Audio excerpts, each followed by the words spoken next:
വിദഗ്ധ തൊഴിലാളികൾക്കുള്ള വിസയ്ക്ക് അപേക്ഷിക്കുന്നതിനുള്ള ശമ്പള പരിധി ഉയർത്തി ബ്രിട്ടീഷ് ഗവൺമെന്റ്. 38,000 പൗണ്ട്, അതായത് 40 ലക്ഷത്തോളം വാർഷിക വരുമാനമുള്ളവർക്ക് ഇനി ബ്രിട്ടനിലേക്കുള്ള വിദഗ്ധ തൊഴിൽ വിസകൾക്ക് അപേക്ഷിക്കാനാകൂ. നിലവിൽ 26,000 പൗണ്ട് ആയിരുന്നിടത്ത് 47% വർധനവാണ് ഉണ്ടായിട്ടുള്ളത്. ബ്രിട്ടനിലേക്ക് വിദേശത്തു നിന്നുള്ള തൊഴിലാളികളുടെ ഒഴുക്കും അനിയന്ത്രിതമായ കുടിയേറ്റവും കുറയ്ക്കുന്നതിനും പുതിയ ഉത്തരവ് സഹായിക്കുമെന്ന് ബ്രിട്ടൻ ഹോം ഓഫീസ് വ്യക്തമാക്കുന്നു. സ്വദേശിവൽക്കരണത്തിന് പ്രാധാന്യം നൽകുകയും തൊഴിലാളികൾക്ക് ജീവിത ചെലവിനുള്ള തുക ഉറപ്പാക്കുന്നതിനുമാണ് പുതിയ ഉത്തരവ് കൊണ്ട് ലക്ഷ്യമാക്കുന്നത്.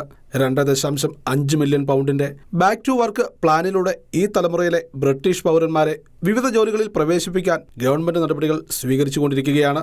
ബ്രിട്ടനിൽ ദീർഘകാലങ്ങളായി തൊഴിലില്ലാത്തവർക്കോ രോഗികളോ വികലാംഗരോ ആയ 1 ദശലക്ഷത്തിലധികം വരുന്ന ബ്രിട്ടീഷ് പൗരന്മാർക്ക് ജോലി ലഭിക്കുന്നതിനുള്ള തടസ്സങ്ങൾ മാറാൻ പുതിയ ഉത്തരവ് സഹായകമാകും. പൊതുശമ്പള പരിധി ഉയർത്തിയത് ബ്രിട്ടനിൽ കഴിഞ്ഞ വർഷം എത്തിയ 3 ലക്ഷത്തോളം വരുന്ന മലയാളികളടക്കമുള്ള ഇന്ത്യക്കാർക്ക് ദോഷമായി ബാധിക്കാൻ സാധ്യതയുണ്ട്. ഉത്തരവ് പ്രകാരം ബ്രിട്ടനിലുള്ളവർ നൽകുന്ന അതേ തുക വിദേശീയരായ തൊഴിലാളികളും ഗവൺമെന്റിന് നൽകേണ്ടി വരും. വിദ്യാർത്ഥി വിസയിലെത്തുന്നവർക്കും ആരോഗ്യമേഖലയിൽ ജോലി ചെയ്യുന്നവർക്കും നാട്ടിൽ നിന്നോ ആശ്രിതരെ കൊണ്ടുവരുന്നതിന് കഴിഞ്ഞ മാസം നിയന്ത്രണം ഏർപ്പെടുത്തിയിരുന്നു. വിദഗ്ധ ആരോഗ്യമേഖലയിൽ ജോലി ചെയ്യുന്ന ഇന്ത്യക്കാരുടെ എണ്ണത്തിൽ മുൻ വർഷത്തേക്കാൾ 11% കുറവാണ് ഈ വർഷം രേഖപ്പെടുത്തിയിരിക്കുന്നത്. International desk, ഷെക്കന news.